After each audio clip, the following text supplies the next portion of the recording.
ပြီးဆွဲကြမယ်ဟာလား foundation plan လေးကိုအဆင်ပြေပြေ foundation plan လေးကိုရောက်သွားပြီပေဒီလက်မတွေလည်းမမယွင်းမဲနဲ့ကဲ okay ကြည့်တော့မယ် foundation plan ဟာလား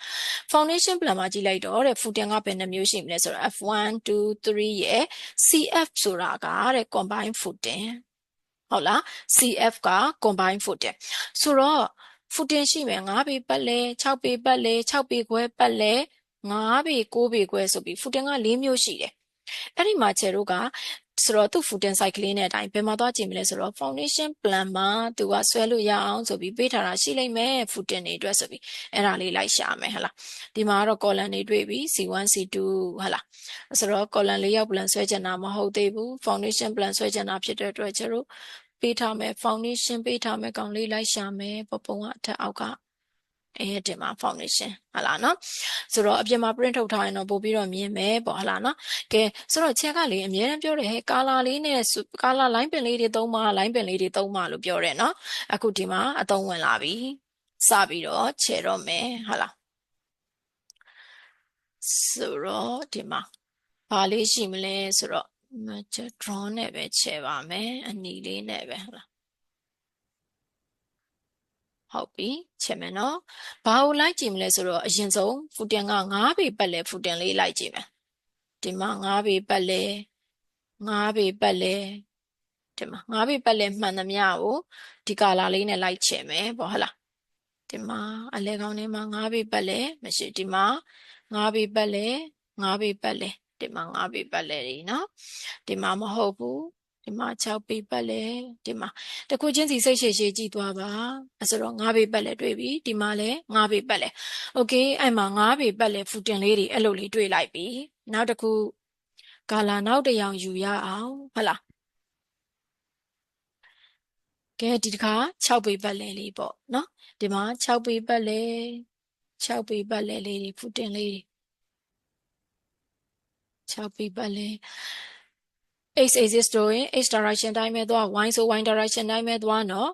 ဒီမှာ6ပေပတ်လဲဆိုတော့6ပေပတ်လဲဒါကဒီနောက်ကလေးကိုကြည့်ကြည့်မယ်သူ6ပေဆိုသူလည်း6ပေပေါ့ဟလားနော်6ပေပတ်လဲဒါလေးတွေကတော့6ပေခွဲ6ပေပတ်လဲမရှိတော့ဘူးเนาะဟလားနောက်တစ်ခုဒီတစ်ခါကျတော့6ပေခွဲပတ်လဲလေးနော်6ပေခွဲပတ်လဲရှာတော့ဒီမှာ6ပေခွဲပတ်လဲ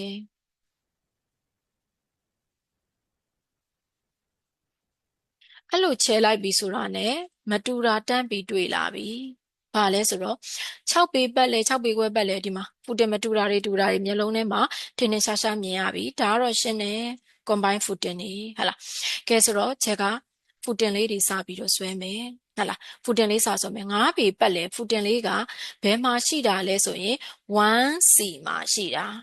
9ပေပတ်လဲ footing လေးက 1C မှာရှိတယ်အဲ့ဒါတစ်လုံးကိုအရင်ဆုံးဆွဲမယ်အဲ့ဆိုတော့ချက်တို့မှာ footing ဘယ်နှမျိုးပါလဲဆို4မျိုးပါတယ်9ပေပတ်လဲ6ပေပတ်လဲ6ပေခွဲပတ်လဲဆိုပြီးတော့3မျိုးနဲ့နောက်ထပ် combine footing က9ပေ9ပေခွဲတစ်မျိုးဆိုတော့ချက်တင်တော့မယ် command တင်မယ်အစ်စ်မဟုတ်ဘူး rectangle ဟာလားပထမချက် center line အတွက် rectangle လို့အဲ့လိုဆွဲတော့ကအဲ့ဒီ rectangle လေးကဘယ်လိုဆွဲခဲ့တာလဲဆိုရင်ချက်တို့ကအဲ့ဒီ rectangle လေးကကျတို့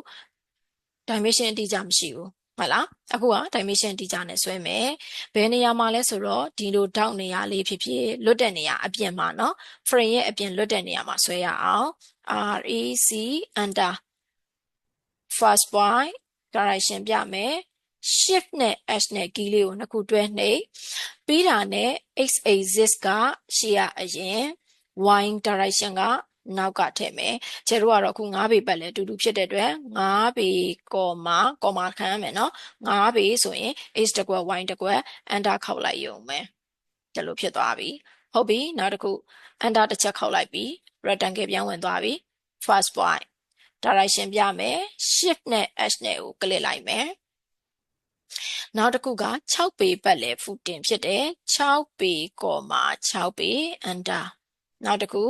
enter ခောက်လိုက်ပြီ rectangle ပြောင်းဝင်ပြီ first point direction ပြမယ် shift h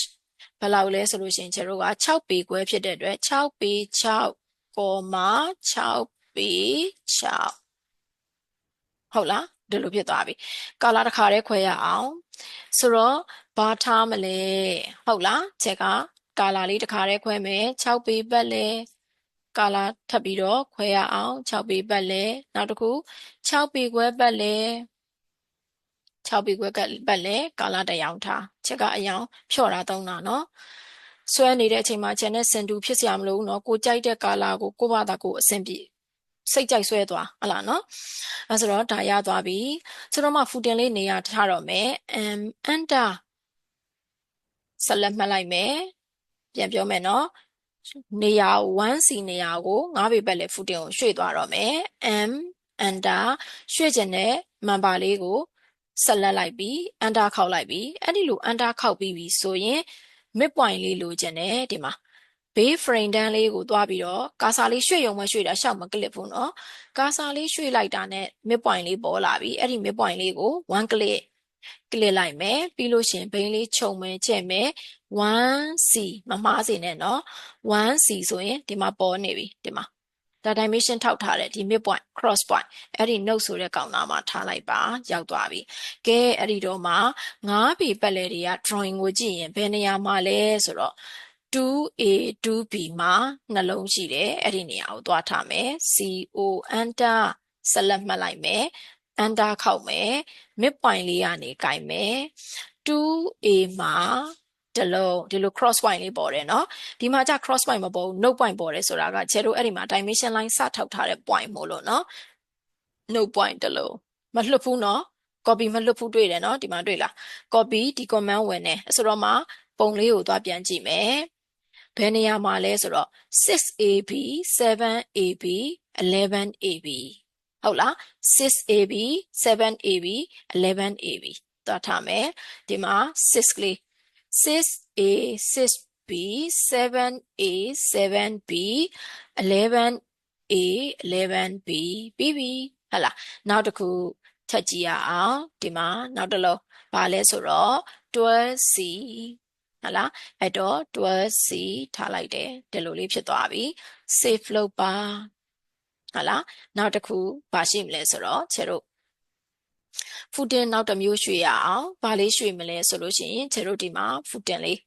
6ပေပတ်လဲဖူတင်လေးကိုရွှေ့မယ်ဒါဆိုပုံကိုကြည့်ရအောင်6ပေပတ်လဲဖူတင်က 2C မှာအရင်ဆုံးရှိမှာဆိုတော့ခြေတို့ 2C ကိုအရင်ဆုံးရွှေ့သွားမယ် enter ဆက်လက်မှတ်လိုက်မယ် enter ခောက်လိုက်မယ်တိုက်တယ်ဒီမှာ mid point လေးကကင်သွားမယ်ဘယ်နေရာလဲဆိုတော့ 2C နေရာမှာချလိုက်ပြီ move ဖြစ်တဲ့အတွက်ပြီးသွားပြီတခါပဲပြီးတော့မှ CO enter ဆက်လက်မှတ်လိုက်မယ် enter ခောက်လိုက်မယ်ဟောဒီ center point လေးကကင်မယ်ဘယ်နေရာတွေထားရမလဲဆိုတာကို drawing မှာကြည့်လိုက်မယ်ဆိုတော့သူက A 3 4 5 8 9 10အဲ့ဒီမှာရှိမှာဒါကြောင့် A 3 4 5 8 9 10ပြီးသွားပြီထပ်ရှာမယ်မလွတ်နဲ့နော်နောက်တစ်ခုဘယ်မှာရှိမလဲဆိုတော့ဒီမှာ C 6 7မှာရှိမယ်ပြီးတော့ C 11မှာရှိမယ်ဆိုတော့ C 6 7 11အဲဆိုတော့မှဒီမှာ C line မှာဒီမှာ6 7 11ဟုတ်လားကဲမရှိတော့ဘူးလွတ်လိုက်ပြီ